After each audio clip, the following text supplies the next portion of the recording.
Next ಏನಪ್ಪ ಅಂದ್ರೆ conjunction ಅಂದ್ರೇನು ಸಮುಚ್ಚಕ ವ್ಯಯ. ಹಂಗಂದ್ರೆ ನೋಡೋಣ ಅದ್ರ ಮೀನಿಂಗು.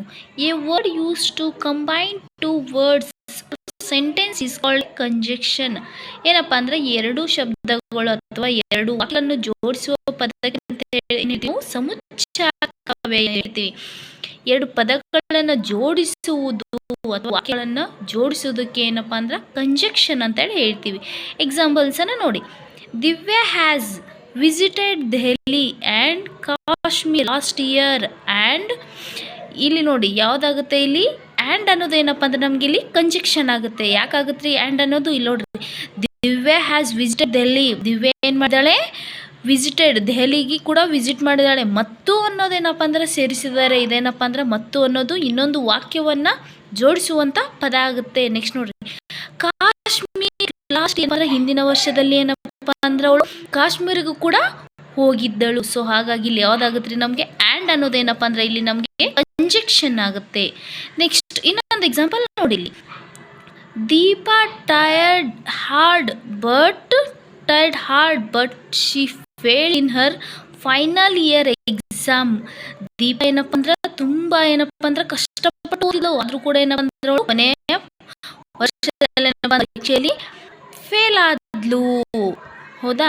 ಹಾಗಿದ್ರೆ ನೋಡಿ ಇಲ್ಲಿ ಯಾಕೆ ಏನಪ್ಪ ಅಂದ್ರೆ ಇಲ್ಲಿ ಯಾವ್ದಾಗುತ್ತೆ ನಮಗೆ ಬಟ್ ಅನ್ನೋದು ಆಗುತ್ತೆ. ತುಂಬಾ ಏನಪ್ಪ ಅಂದ್ರೆ ದೀಪ ತುಂಬಾ ಕಷ್ಟಪಟ್ಟು ಓದಿದ್ಲು, ಆದ್ರೂ ಕೂಡ ಏನಪ್ಪ ಅಂದ್ರೆ ಅವಳು ಫೇಲ್ ಆದ್ಲು. ಸೊ ಹಾಗಾಗಿ ಏನಪ್ಪ ಅಂದ್ರೆ ಇಲ್ಲಿ ನಮಗೆ ಬಟ್ ಅನ್ನೋದನ್ನು ತೋರಿಸುತ್ತೆ. ಎರಡು ಅಂತ ಹೇಳ್ತೀವಿ ನಾವು, ಕಂಜೆಕ್ಷನ್ ಅಂತೇಳಿ ಹೇಳ್ತೀವಿ.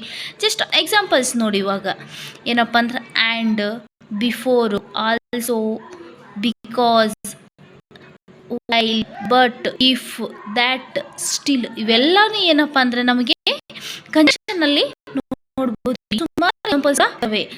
ನೆಕ್ಸ್ಟ್ ನೋಡ್ರಿ ಏನಪ್ಪ ಅಂದ್ರೆ ಇಂಟರ್ಜೆಕ್ಷನ್ ನೋಡೋಣ. ಇವಾಗ ಇಂಟರ್ಜೆಕ್ಷನ್ ಅಂದ್ರೆ ಏನು? ಭಾವಬೋಧಕ ವ್ಯಯ. A word which expresses some sudden feeling is called an interjection. This sentence ends with exclamatory sign.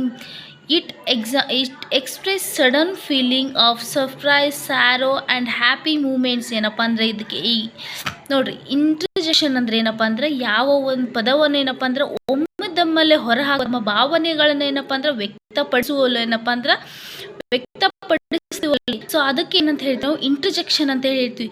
ಯಾವುದೇ ಥರನಾಗಿರೋ ಅಂತ ಹೇಳ್ಬೋದು. ಏನಪ್ಪ ಅಂದ್ರೆ ಆಶ್ಚರ್ಯ ಆಗಿರ್ಬೋದು, ದುಃಖ ಆಗಿರ್ಬೋದು, ಸಂತೋಷ ಆಗಿರ್ಬೋದು. ಏನಪ್ಪ ಅಂದ್ರೆ ಇವೆಲ್ಲನ ಏನಪ್ಪ ಅಂದ್ರೆ ತಮ್ಮ ಭಾವನೆಗಳ ಮೂಲಕ ವ್ಯಕ್ತಪಡಿಸುವುದಕ್ಕೆ ಏನಂತ ಹೇಳ್ತೀವಿ ನಾವು? ಇಂಟರ್ಜೆಕ್ಷನ್ ಅಂತೇಳಿ ಹೇಳ್ತೀವಿ. ಇಲ್ಲಿ ನೋಡಿ ಜಸ್ಟ್ ಒಂದು ಎಕ್ಸಾಂಪಲ್ ನೋಡ್ರಿ. ಇಲ್ಲಿ ಹೋ ಅಂದ್ರೇನು? ಹೋ ಅಂತ ಕೇಳ್ತೀವಿ. ಹೌದಾ? ಹಾಶ್, ಭಲೆ ಅಂತ ಹೇಳ್ತೀವಿ. ನೆಕ್ಸ್ಟ್ ಹಾ, ಆಲ್ಸ್, ಅಯ್ಯೋ.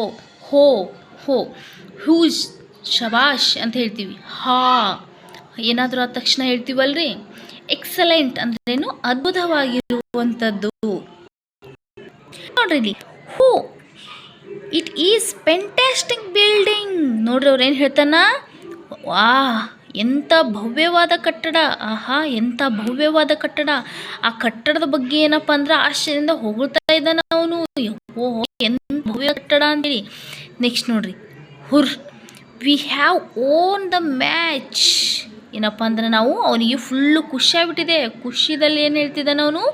ನಾವು ಆಟದಲ್ಲಿ ಗೆದ್ದೆವು ಅಂಥೇಳಿ ಹೇಳ್ತಿದ್ದಾನೆ.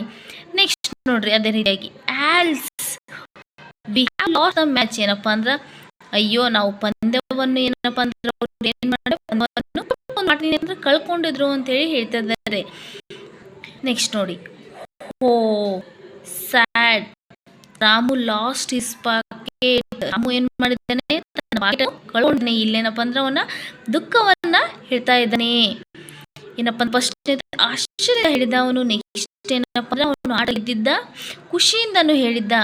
ನೆಕ್ಸ್ಟ್ ಏನಪ್ಪ ಅಂದ್ರೆ ಪಾಪ ಅವ್ರು ಏನಪ್ಪ ಅಂದ್ರೆ ಪಂದ್ಯವನ್ನು ಕಳ್ಕೊಂಡಿದ್ದು. ನೆಕ್ಸ್ಟ್ ಏನಪ್ಪ ಅಂದ್ರೆ ಇವನು ತನ್ನ ಸ್ಯಾಡ್ನೆಸ್ ಅನ್ನ, ದುಃಖವನ್ನ ಹೇಳ್ಕೊಳ್ತಾನೆ. ಸೊ ಇದೇ ರೀತಿಯಾಗಿ ಏನಪ್ಪ ಅಂದ್ರೆ ಏನಪ್ಪ ಅಂದ್ರೆ ಇಂಟರ್ಜೆಕ್ಷನ್ ಆಗುತ್ತೆ. ತನ್ನ ಭಾವನೆಗಳನ್ನ ಏನಪ್ಪ ಅಂದ್ರೆ ವ್ಯಕ್ತಪಡಿಸುವುದು ಏನಪ್ಪ ಅಂದ್ರೆ ಇಲ್ಲಿ ಇಂಟರ್ಜೆಕ್ಷನ್ ಅಂತೇಳಿ ಹೇಳಿ. ಈ ಕ್ಲಾಸ್ನಲ್ಲಿ ಏನಪ್ಪ ಅಂದ್ರೆ ನಾವು ಪಾರ್ಟ್ಸ್ ಆಫ್ ಸ್ಪೀಚ್ ಮುಕ್ತಾಯವಾಯಿತು. ನೆಕ್ಸ್ಟ್ ಏನಪ್ಪ ಅಂತಂದ್ರೆ ನಾವು ಕೈಂಡ್ಸ್ ಆಫ್ ನೌನ್ ನಾನು ಹೇಳೋ ಕ್ಲಾಸಲ್ಲಿ ಏನಪ್ಪ ಅಂದ್ರೆ ಕೈಂಡ್ಸ್ ಆಫ್ ನೌನನ್ನು ಸ್ಟಾರ್ಟ್ ಮಾಡೋಣ. ಇಲ್ಲಿಗೆ ಏನಪ್ಪ ಅಂದ್ರೆ ಸ್ಪೀಚ್ ಏನಪ್ಪ ಅಂದ್ರೆ ಈ ಕ್ಲಾಸನ್ನು ಮುಕ್ತಾಯಗೊಳಿಸೋಣ.